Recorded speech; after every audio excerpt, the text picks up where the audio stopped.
Well, good evening, everyone. I'm sitting out on my back porch. Well, I'm standing, actually, out on my back lawn, puffing on my little digital pipe. I was looking out from the porch, and I saw this little crack in the roofing. It's like corrugated plastic roofing, and I could see a little light peeking through, and I thought that must be the moon, so I stepped outside, and sure enough, there it is. The moon is awesome. I don't know, I guess I've always thought of the moon as when I was younger, about 14, 15, when I first started getting into I guess, alternative knowledge, if you will. Back then I tattooed like some astrological symbol on my leg, and K for karma, and 7 is my lucky number. A little spiritual cross and stuff, and a moon, kind of a moon cycle type thing. And I remember back then hearing all the theories about the moon, how amazing it is that it's the same size as the sun, more or less, that an eclipse can vary by such a slight amount, but enough to vary in the amount that the moon covers over the sun, anyway. And that it's just a perfect natural satellite. It gives us a perfect pull of the tides, and everything just seems to work just right. And, I'm not going to sit here and spit astronomy and say, that an Earth couldn't survive without a moon. I mean, we don't really understand how exoplanets may be. I mean, what's really going on the surface. It's funny to me because we look out into space and you hear these stories, they'll say, we've discovered a new planet, and to the layman, or a person who doesn't know anything about astronomy, might think, they found a new planet, I wonder what it looks like. And not realizing that the only way that we know a planet exists out there is by what they might call a star wobble, or the slight amount that a star either wobbles from the planets traveling around it, or what they might have is, I think it's like dimming of some sort as the planet goes over it. In other words, all they really know is that they have planets. Sometimes they can estimate how far they are away, and they can look at these through the telescopes and sometimes at least know what gases or what potential atmospheres they might have by the color they put off. But I mean, come on, look at how well we can see our own stars. I mean, our own planets, hardly at all. We can get some pretty good close-ups, but we're talking planets that are so far away, there's just no way. Anyway, it's I guess people have their heads in the stars. And there's so much to learn about right here. I'm not putting down anybody who's into space. I love space stuff. I've always been a sci-fi kind of guy. I love sci-fi, science fiction shows and movies. Star Wars and Matrix and all these random, anything that shows an alternative reality or an alternative timeline or a future or, long, long ago or or way in the future. Because it fascinates me, like our view of what we think other planets might be like, especially in science fiction and movies.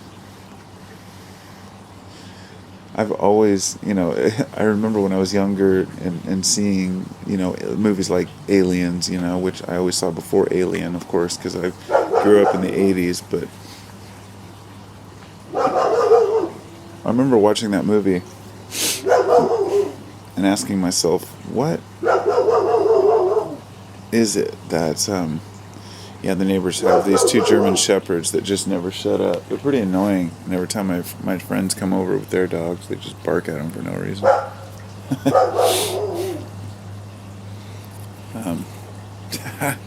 And that's an easy way to lose my train of thought, right? See, that's why I don't break away. Anyway. Planets. Space. Movies. Sci-Fi. When I watched Aliens, I remember thinking about the alien itself. Like that was really the thought on my mind was how likely is it that an alien would evolve to look like this? And I know that was it Scott Ridley, I think, that wrote that, made that movie. The way that an alien looks like, what we have created. All the sci-fi movies and books describe these creatures that half the time don't make sense and don't have features that you would expect to find. Either that or they're just too human. I'm not I'm not sitting here saying what you wouldn't or wouldn't find in an alien race, but what I mean is, I started asking weird questions like, well, how would a race of these aliens survive, and how intelligent would they be, and would they be able to build a spaceship? Things like that. And every time I get into a sci-fi idea, I think about that. I guess it's like, I guess it's just me, and a lot of other people are the same way. Like, I can't just sit back and watch a movie for what it is without picking it apart. And I'm learning to. Over the years, I've learned to just say, okay, well, I'm not going to enjoy this movie if I'm sitting here trying to. If I'm picking out all the flaws, it's just going to be ruined, But I like the idea of, sci-fi. I think we do get wrapped up in it. Sometimes it can be addictive. People get really wrapped up in an alternative reality. I guess it's not just sci-fi. It's through many different means. Shit, we do that through celebrities. My 6-year-old son's obsessed with Minecraft. Hell, I started playing it with him, and I became obsessed with it a little bit. Building roller coasters and stuff. And I look back to when I was a kid, and I was into video games too, I wasn't a gamer, but, I liked to play. When the PlayStation games started coming out, my friends and I would play the card games and battle and stuff, and first-person shooters as they came out, I remember the first-person shooter games. Wow, we were fascinated. All these things that we grew up with, these technologies, it's like science fiction. It's like movies back in the day would show a computer in the future, and we're in that future. And like Star Trek is the perfect example. They'd always show them with their communicators, and now we're like beyond that. Our cell phones are just amazing devices. They really are. We're starting to turn against ourselves, and it's funny to watch because we're turning against what we've created, or what we're forced to live in now. We've created a box around ourselves through our desire for these new scientific achievements and breakthroughs, which some of them have been life-saving and life-changing, and some of them have been very life-enhancing and life-lengthening, and give us more time to enjoy ourselves and do things. And then we realized what was really important the whole time was work. That we don't want to be lazy, that we don't want time off, that we like to do things, get things done. So we're hitting ourselves for wanting all this material stuff, and now we want to work harder for what we have, and it's, I don't know, the sci-fi future that we never expected, I guess, is what it is. It's funny.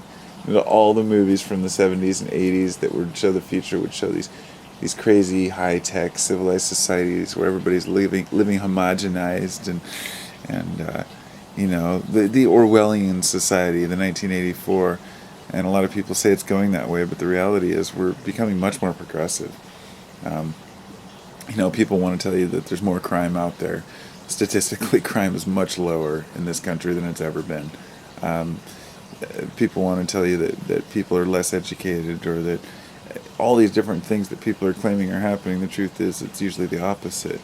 We're actually growing as a society, and we're going through some growing pangs right now, but realizing that sci-fi future isn't what we wanted.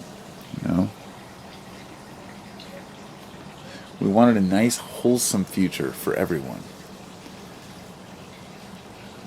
And there are a lot of old school guys out there who are still hanging on to those old ways. And, we just scoff at them and just say, just get out of here, go retire so we can take over.